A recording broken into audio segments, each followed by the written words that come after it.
Controversial team orders. I have never appreciated team orders in sport. As a Schumacher and McLaren fan, I know the irony seems thick in that statement, but it's true. I've always believed a driver should win on his own ability and never because the team told his teammate to back off or attempted to be fair, like Zak Brown. Obviously that leads to the odd Hamilton and Rosberg taking each other out, or Webber and Hamilton crashing, but that's part of racing. When Kimi won the 2007 driver's title, it was because McLaren didn't order Hamilton to back off and let Alonso win the title, or vice versa. And even as a McLaren fan since the 80s, I prefer this. Kimi winning from the two McLaren aces was motorsport in its purest form. Something that cannot happen in 2025.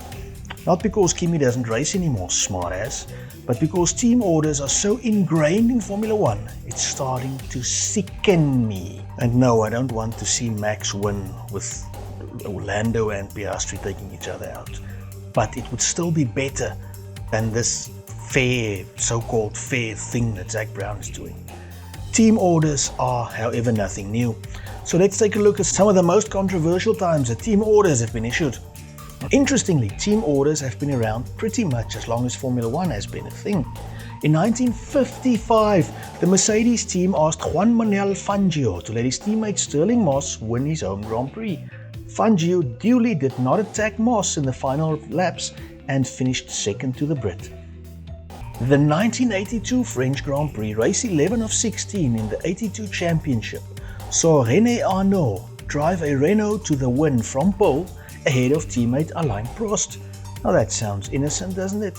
Arnoux took the W though, despite a pre-race agreement with Prost and seemingly the team that he would let the professor pass if they were running first and second in order to aid Prost's World Championship bid. Prost was in a superior position to challenge for the title, and Renault were duly peed off by Arnoux's decision. Prost would end the season 10 points behind eventual champion and second greatest mustache in Formula One history, Keke Rosberg. Arnoux would leave Renault at the end of the season. The 1998 Belgian Grand Prix. In 1998, the Formula One landscape was changing. Williams' period of dominance was over, and Ferrari and McLaren were battling for supremacy, with upstarts Jordan, possibly the last of the great privateer teams, fielding a shockingly competitive car driven by former champion Damon Hill and brother of the GOAT, Ralf Schumacher. The race was held in extremely wet conditions, and a David Coulthard mishap saw him take out 11 cars early in the race. At the restart, Hill got away clean and Häkkinen tangled with Herbert to retire, which left championship contender Michael Schumacher with a great chance to make some gains in the title race. Famously, Schumacher and Coulthard collided, and Hill was left leading from teammate Ralf Schumacher, leading to Hill sending the following message to the Jordan pit wall, and I quote, "I'm going to put something to you here, and I think you better listen to this. If we two race, we could end up with nothing. So it's up to Eddie. If we don't race each other, we've got an opportunity to get the first and second. It's your choice," end quote. He, of course, being team boss Eddie Jordan. And then Jordan listened, and they ordered Ralf not to attack, leading to a Jordan 1-2 and Michael Schumacher being so peed off that he bought out his brother's contract for around £2 million and helped organize for Schumacher Light to race for Williams the following season. Well, good on Michael for being such an amazing hypocrite and refusing to have his little bro have to submit to the team orders all of his teammates were forced to. Always been a big Schumi fan, but that was a wee bit ridiculous by the GOAT. Malaysia 2013 Multi-21 or Multi-2-1. Big one that finally destroyed the relationship between Vettel and Webber at Red Bull. World champ Vettel started from pole, but Alonso hit him from behind and Webber slipped past. The Aussie built a bit of a lead, but Red Bull pitted Vettel first to undercut the lead. Red Bull gave the order Multi-2-1, supposedly meaning the cars keep their order, with car 2, Webber, not being passed by Vettel in car 1. On lap 46 from 56, as Wikipedia so eloquently puts it, and I quote, Vettel turned right on the first straight, used DRS and curves. Webber put him towards the pit lane barrier, with their wheels almost touching at about 180 miles per hour, but the two avoided a collision. Webber used the outside to keep Vettel behind at turn 2, placing himself away from the racing line, and Vettel accelerated faster out of turn 3. Vettel turned left, cresting a hill into turn 4, overtaking Webber with better traction for the lead out of the corner. Red Bull team principal Christian Horner reprimanded Vettel by radio.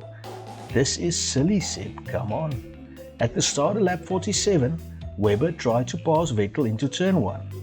Vettel placed Webber on the edge of the track to prevent his teammate from driving onto the outside of turn 2. End quote. Vettel claimed that he had ignored team orders as revenge for Webber having done the same thing over the previous 2 seasons.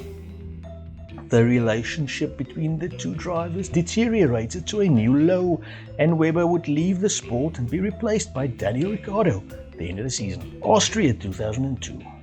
Remember how Michael Schumacher reacted when his kid brother was ordered to lose to old rival Damon Hill? Well, Mickey Maker of Shoes felt a bit different when he was favoured in team orders. At Spielberg in 2002, Barrichello started pole. He was a country mile behind teammate Michael Schumacher in the Drivers' Championship. The Brazilian drove brilliantly and was leading come the final stages of the race. Then the orders came through from the pit wall to let Michael past to improve his championship standing. Barrichello had a tough few races before the Austrian Grand Prix, which made the order even harder to understand. Even if Schumacher had finished second, he would still have pulled further clear of Montoya in the title race. Ever the professional, Rubens Barrichello slowed down on the final straight to let Michael Schumacher pass on the line to win his 4th straight. At the podium, Schumacher seemed to have some regrets, seeming awkward and imploring Rubinho to take the top step of the podium, and even handed him his winner's trophy, which the FIA did not appreciate, and handed Ferrari, Schumacher and Barrichello fines. 1982 Imola. The race was won by Didier Pironi in a Ferrari, ahead of teammate Gilles Villeneuve. Interestingly enough, the race was boycotted by some teams because of the FISA versus FOCA war. I'm not going to get into that now, but some big teams like Brabham, McLaren, Williams and Lotus boycotted the race. The Renault pair of Arnaud and Prost qualified top, followed by the Ferraris. Both Renaults went on to retire, and Ferrari was running away with the race, with the Tyrrell coming a distant third. During the turbo era, though, engine failures were a frequent occurrence, and Ferrari ordered their cars to slow down to limit the threat of the cars retiring. Villeneuve was in the lead, and I think quite reasonably assumed the team order to mean that they were to keep their running order to the finish. Pironi disagreed and flashed past Villeneuve, to the surprise of the Canadian, who thought Pironi was merely trying to entertain the crowd. So he passed Pironi again. With that assumption, Villeneuve failed to protect the inside line on the final lap, and Pironi passed him to steal the win. Villeneuve was furious, saying, "I'll never speak to Pironi again in my life," which unfortunately turned out to be prophetic, as Villeneuve would pass away during qualifying for the Belgian Grand Prix only 2 weeks later. 2008 Singapore. Crashgate. Flavio Briatore, Nelson Piquet, Fernando Alonso. Keywords in one of the biggest controversies in the history of Formula 1. Alonso had recently rejoined Renault after his spell at McLaren, and things weren't going great. Team orders were banned at the time, but the Renault F1 team used them in any case. And they used them to cause Nelson Piquet Jr. to crash deliberately on the 14th lap of the race in order to bring out the safety car, allowing his teammate Alonso to win the race. Alonso was cleared of any knowledge of the incident, which was only brought to the attention of the FIA a year later, when Renault were smart enough to sack Piquet, which pretty much removed any reason for the Brazilian to keep quiet about what they had told him to do a year earlier. So he spilled the beans, and Crashgate became world news. And now, We've reached the end of another video. Can't wait to see how Zach Brown messes up the next race with his fairness policy. Just let them race, you silly American. But either way, I sincerely hope you enjoyed our look at some controversial team orders.